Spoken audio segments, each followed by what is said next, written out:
తాకట్లో ఉన్న బంగారాన్ని విడిపించి ఆ రోజున మార్కెట్ ధర కట్టి మిగిలిన డబ్బును మీకు అందిస్తుంది కొమ్మూరి గోల్డ్.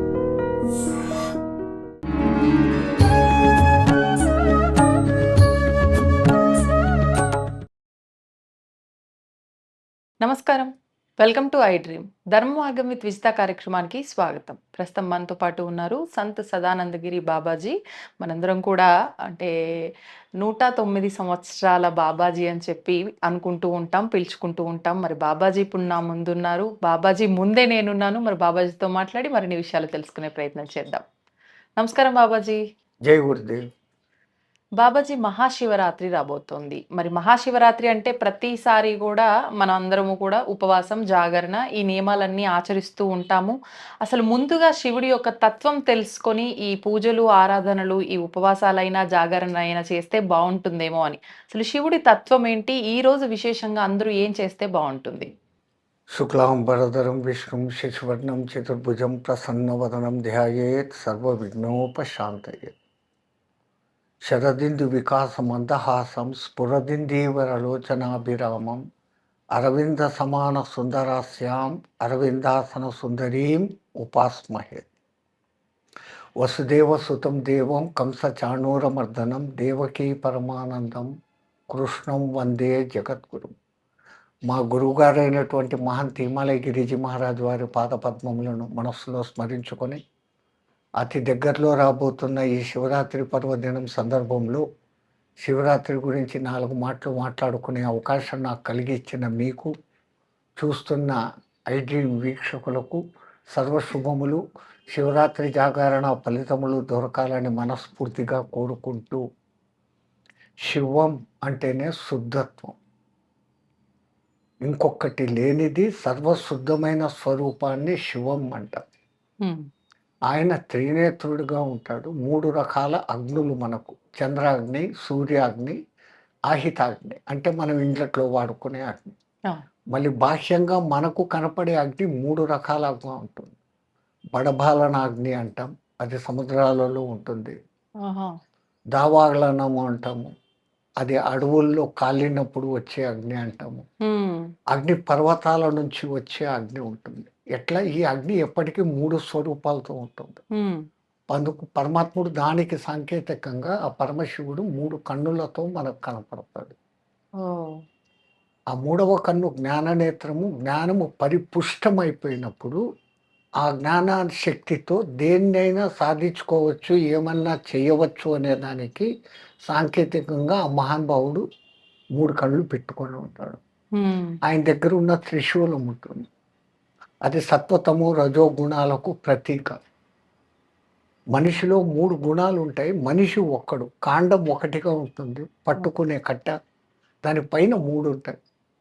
అంటే దీని సాంకేతికంగా ఆయన అట్లాగానే ఆయన ఒక్కొక్క చోట మృగధారి అని అంటారు, జింకను పట్టుకొని ఉంటాడు. జింక చంచలత్వానికి ప్రతీక. అది ఒక్క చోట ఉండదు, చెంగు చెంగుమని ఎగురుతూ ఉంటుంది. ఆ చంచలత్వాన్ని నిలిపే తత్వం నాలో ఉంది అని చెప్పేదానికి అది. అట్లాగానే ఆయన డమరూకం ధరించి ఉంటాడు.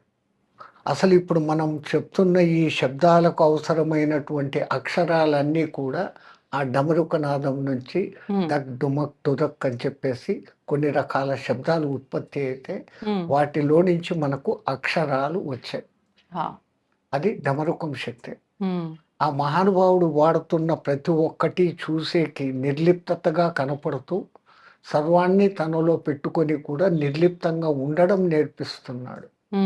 సర్వ సృష్టికి కారణభూతుడైన పరమేశ్వరుడు అంతా ఉండి కూడా నాకు ఏమీ అవసరం లేనట్లు ఏకాంతవాసిగా కనపడతాడు. ఆయన మళ్ళీ ఐశ్వర్యయుతంగా చూడదలుచుకుంటే ఆయన్ను కైలాసంలో చూడాలి. సర్వైశ్వర్య భూషణితుడుగా పక్కన అమ్మవారితోనూ తన 2 బిడ్డలతోనూ మహదైశ్వర్య స్వరూపంగా నగల అలంకరణతో ఉంటాడు. అందరికీ చూపించేకి ఎంత ఉన్నా ఆఖరికి పోవాల్సింది అక్కడికి రా అని చెప్పేదానికి శ్మశానవాసిగా మీకు అక్కడ కనపడతాడు. వైరాగ్యాన్ని నేర్పిస్తాడు.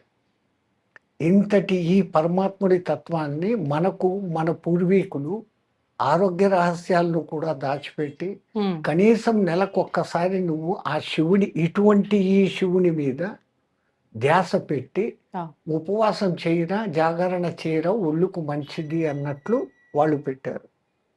ఇంకొంతమంది ఇంకా ముందుకు వెళ్ళి ఉమ్, 15 రోజులకు ఒకసారి ఫాస్టింగ్ అనేది ఉండటం మూలంగా ఎంతో మంచిది అని ఏకాదశి ఉపవాసాలు పెట్టారు. అట్లా అందుకే మాస శివరాత్రులు అని మనకు వస్తుంది. అవును బాబాజీ. దాంట్లో ఉత్కృష్టంగా ఇప్పుడు వచ్చేది మహాశివరాత్రి అంటారు. దీన్ని ఉమ్, మాస శివరాత్రి అనం, ఇప్పుడు వచ్చేది. మహాశివరాత్రి అంటారు. ఆ, 11 మామూలుగా వస్తాయి, 12వది మహాశివరాత్రి అంటారు. అట్లాగని ఏకాదశుల్లో కూడా ఉమ్, ఉత్థాన ఏకాదశి, శయన ఏకాదశి లాంటి పేర్ల మీద అనేక ఏకాదశులు వచ్చినా కానీ వైకుంఠ ఏకాదశిని ప్రత్యేకంగా చెప్పుకుంటారు. అవును బాబాజీ. అంటే నువ్వు నెల నెలా కనీసం చేయకపోయినా ఉమ్, అట్లీస్ట్ సంవత్సరానికి ఒక్కసారి చెయ్యను. ఆ, ఎందుకంటే 36 గంటల ఫాస్టింగ్ మీద ఫారినర్స్ పెద్ద ప్రయోగాలు చేసి ఉమ్, 36 గంటలు కంటిన్యూస్గా ఏమీ తినకపోతే నీ బాడీలోని మెటబాలిజం డెవలప్ అవుతుంది, ఉమ్, అది ఎంతో మంచిది అని వాళ్ళు ప్రయోగాలు చేసి నిరూపణ చేసి నోబెల్ ప్రైజ్ వాళ్ళు తెచ్చుకున్నారు. అవును. మన కర్మ మన దేశంలో మనకు ఇంతటి వ్యవస్థ ఉంది, ఉమ్, దాన్ని మనం చేసుకోవడం లేదు. శివపురాణంలో కానీ స్కంద పురాణంలో ఉన్నటువంటి విశేషాలలో కానీ ఎక్కడ చూసుకున్నా కానీ శివరాత్రి మహత్యం ఇంతింత అని చెప్పేదానికి లేదు. ఆ, ఇప్పటి వరకే ఎంతోమంది ఎన్నో విధాలుగా శివరాత్రి విశేషాలు చెప్పే ఉంటారు. ఆఖరికి ఒక దొంగ ఉమ్, అన్నం దొరక్క వాడికి ఆ రోజు శివరాత్రి అని తెలియదు. ఆహా, పగలంతా ఎక్కడెక్కడ ప్రయత్నం చేశాడు, వాడికి అన్నం దొరకలేదు. సరే ఈ గుడి ఉంది కదా, గుళ్ళో పోయి ఏదన్నా చేస్తే బాగుంటుంది అని చెప్పేసి, ఉమ్, అది శివుని గుడి, శివాలయంలో ఏముంటాయి, అవును. ఏముండదు.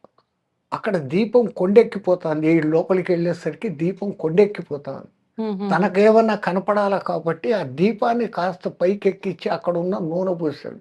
ఆ, అంతా ఎతికి చూశాడు, ఆ, ఏమీ కనపడసాగలే.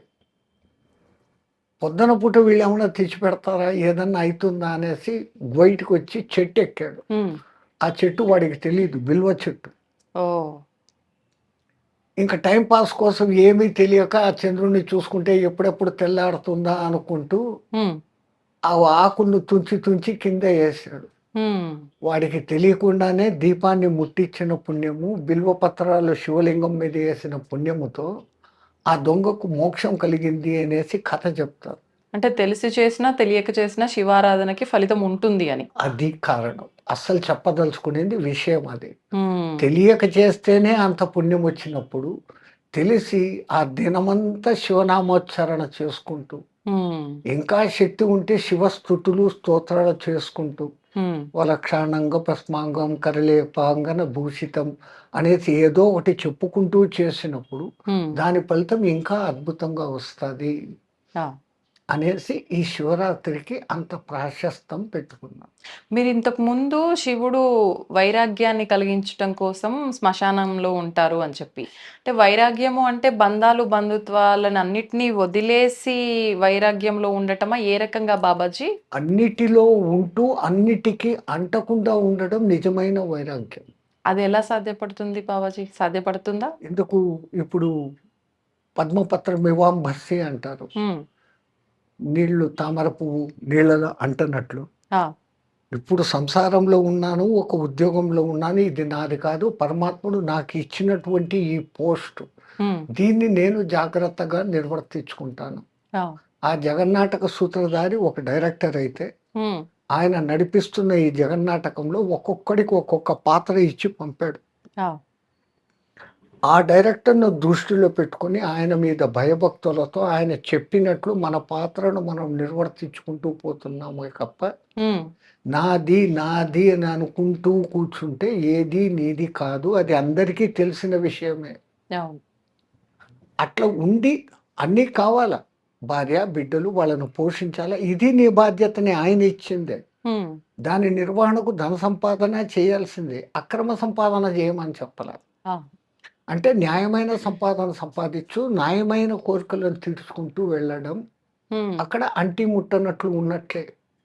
ఓ, అన్నీ వదిలేసిపోయి కూర్చొని పెళ్ళాం బిడ్డలను వదిలేసి నేను సన్యాసం తీసుకున్నానని అడవిలోకి పోయి ఆ, వాళ్ళు ఎట్లుండారో, డ్యూటీకి పోయినారా లేదా అనే కొత్త మంత్రాలు చదవడం మొదలు పెడితే ప్రయోజనం లేదు. ఉమ్, వీటిని అనుభవించి వాళ్ళకి ఇవ్వాల్సింది ఇచ్చేసి వాళ్ళ అనుమతి తీసుకొని ఆ, అప్పుడు అక్కడి నుంచి పక్కకు పోతే ఒక లెక్క. ఉమ్, నాకు ఇది ఏలడం చేత కాలేదు అని చెప్పేసి పారిపోవడం వేరే లెక్క. ఉమ్, పారిపోకుండా ఉండి దాంతోనే పోరాడుతూ ఆ, దాన్ని సాధన చేసుకోవడం, దేవుడికి ఇంత అని టైం పెట్టడం, ఉమ్, నీ వ్యక్తిగత జీవితానికి ఇంత అని టైం పెట్టడం. ఉమ్, దేవుడు ఒకడు ఉన్నాడు అన్న భయంతో చేస్తున్న ప్రతి పని ధర్మబద్ధంగా చేసుకునేకి ప్రయత్నం చేసుకుంటూ పోవడం, ఆ, ఇది కూడా వైరాగ్యం కిందికే వస్తుంది. ఆ, ఈ మాటలు మర్చిపోయి ఎంతసేపు నేను నాది నాకు కావాలా అనుకుంటూ పోతే ఆ. దానికి ఇంకా అంతం లేదు. మ్మ్. ఇప్పుడు ఈ శివరాత్రి జాగరణ ఉపవాసం కానివ్వండి, ఈ అభిషేకాలు కానివ్వండి, అంటే ఎక్కువగా ఆడవారు శివారాధన చేయకూడదు అంటూ ఉంటారు. అది ఎక్కడి నుంచి ఇవన్నీ ఎవరు చెప్తారో అర్థం కాదు. మ్మ్. ఇప్పుడు గార్గి, మైత్రాయణి, సులభ, ఉభయ భారతి వీళ్ళందరూ ఎవరు? ఆడవాళ్ళే. మరి వాళ్ళందరూ ఎంత నిష్ణాతులైన వేద పండితులు. వేదం ఆడవాళ్ళు చదవకూడదు, మ్మ్. శివ పూజలు చేయకూడదు. ఇది ఎక్కడి నుంచి మధ్య మధ్యలో ఇలాంటివి వచ్చేసి కాంట్రవర్సీలు అవుతున్నాయే తప్ప మ్మ్. ఎవరైనా కానీ చేసుకోవచ్చు. ఓం నమ శివాయ అని మగాళ్ళు చేస్తారు, శివాయ నమః అని ఆడవాళ్ళు చేయాలా అని శాస్త్రంలోనే చెప్పి ఉన్నారు అని మేము వినపడ్డాం. మ్మ్. ఇది నేను చెప్తున్న మాట కాదు, చాలా మంది శివభక్తులు మాకు చెప్పిన మాట. ఓ. శివాయ నమః అని ఆడవాళ్ళు అభిషేకం చేసుకోవచ్చు అని అంటారు. మ్మ్. ఎందుకు అంటే ఆదివారం అదే శివరాత్రి రోజు విపరీతమైన జన సందోహాలు ఉంటాయి. అవును. ఆడవాళ్ళు కాస్త కొంచెం లేటు మనుషులు, మ్మ్. వాళ్ళకి ఆశలు ఎక్కువసేపు పూజలు చేస్తా కూర్చుంటారు, మిగతా వాళ్ళకి అవకాశం ఇయ్యరు. మ్మ్. ఈ కారణం చేత బహుశా అమ్మ మీరు రామాకండి పూజ చేయకండి అని ఏమన్నా చెప్పారేమో తెలియదు. కానీ ఆ. సహజం, అది స్త్రీ లక్షణం కదా. స్త్రీ అంటే మాతృస్వరూపిణి, తను తన బిడ్డలు తన మొగుడు ముందు వీళ్ళు బాగుండాలని కోరుకొని మ్మ్. ఇంకా ఇదంతా కడుపు నిండినాక మిగతా వాళ్ళు బాగుండాలని కోరుకునే లక్షణంలో ఉంటారు స్త్రీలు. మ్మ్. ఏమనుకోకండి ఈ మాట అంటున్నానండి, సహజంగా అది ఉంటుంది. ఆ. ఆ లక్షణం, ఆ మాతృ ప్రేమ అనేది లేకపోతే స్త్రీనే కాదు కదా. అవును. ఎంతసేపు తన వాళ్ళు బాగు, తర్వాత తన అమ్మ నాన్న తన అత్త మామలు, మ్మ్. ఇంకా అక్కడ నిండిపోతే అప్పుడు ఊరోళ్ళ మంచి కోరుతారు వాళ్ళు. ఆ. అంతటి ఒక దాన్ని స్వార్థం అంటామా మ్మ్. అతి ప్రేమ అంటామా తెలీదు, అది ఉంటుంది. మ్మ్. సో ఇట్లాంటి ఏదన్నా కారణాల చేత వాళ్ళు వచ్చి డిస్టర్బ్ చేస్తారని చెప్పేసి రావద్దు అంటారేమో, కానీ మ్మ్. వాళ్ళు చేసుకోవచ్చు. ఆ. ఇప్పుడు కర్ణాటకలో లింగాయత మతం ఒకటి ఉంటుంది, వీరశైవులు అని. వాళ్ళు ఆహా. లింగాన్ని ధరిస్తారు, ఓ చిన్న శివలింగం. పెట్టెలు ఉంటుంది, దాని లోపల లింగం ఉంటుంది. ఆహాహా. అది ఓపెన్ చేసి పక్కన పెట్టి దానికి పూజలు అభిషేకాలు చేసుకుని మళ్ళీ దాన్ని తీసి ఇక్కడ ధారణ చేస్తారు. లింగధారులు అంటారు వాళ్ళని. ఆ. అది ఒక సాంప్రదాయము. వాళ్ళకి ఆ లింగధారణ చేయించేది కూడా ఒక గురువు ఉంటాడు, అది ఇచ్చి చేయిస్తూ ఉంటాడు. మ్మ్. వంశపారంపరంగా కొన్ని కులాల వాళ్ళు ఆ పూజలు చేసుకుంటూ ఉంటారు. ఓహో. మరి ఆ మాతలు అందరూ కూడా వాళ్ళు అభిషేకాలు చేసుకుంటారు కదా. మ్మ్. ఉంటాయి, తప్పులేదు. Okay, okay. ఇప్పుడు బాబాజీ మహాశివరాత్రి చాలా విశేషమైనది ఆ రోజంతా కూడా. కానీ విశేషంగా మనకు అర్ధరాత్రి సమయంలో చేసే ఆ లింగోద్భవ కాలంలో చేసే పూజకి ఇంకా ఎక్కువ ఫలితం ఉంటుంది అంటారు. అసలు ఏం చెయ్యాలి ఆ సమయంలో? లింగోద్భవ కాలము అంటే ఇది బ్రహ్మ విష్ణు సంవాదము, అరుణాచలము గుర్తుకొస్తాయి. హ్మ్. బ్రహ్మ విష్ణులు నేను గొప్ప అనుకుంటున్నప్పుడు వాళ్ళ మధ్య ఒక అగ్నిస్తంభ ప్రకటన జరుగుతుంది. హ్మ్. అది అర్ధరాత్రి జరిగింది. ఆ. ఆ కారణం చేత మనకు అర్ధరాత్రి ఆ ఒక్క దినమే మనకు ఆ పూజలు. హ్మ్. మిగతాదంతా బ్రిటిష్ వాడు రాత్రి 12 గంటలకు దినం అయ్యేది కాదు. ఆ. మనకున్నదంతా మన సాంప్రదాయంలో ఈ దాని విశేషం ఏమంటే ఆ. ఆ పరమశివుడు మొదటిసారి ప్రకటిత రూపం ధరించి కనపడింది అక్కడ ఆ అరుణాచలంలో, ఆ జ్యోతిస్తంభంగా కనపడినప్పుడు. హ్మ్. అందుకని దానికి ఆ విశేషతమయం. ఓ. అందున ఈ సంధ్యలలో తొలి సంధ్య ఉదయం పూట, మధ్యాహ్న సంధ్య, సాయం సంధ్య, ఉమ్, రాత్రి మధ్యరాత్రి సంధ్య అనేది కూడా లెక్కలోకి వస్తుంది. ఆ, ఆ అర్ధరాత్రి సంధ్యను లెక్కలోకి తీసుకొని ఈ శివరాత్రి రోజు ఆ 12 గంటలప్పుడు అద్భుతమైన అభిషేకాలు చేస్తూ ఉంటారు. ఉమ్.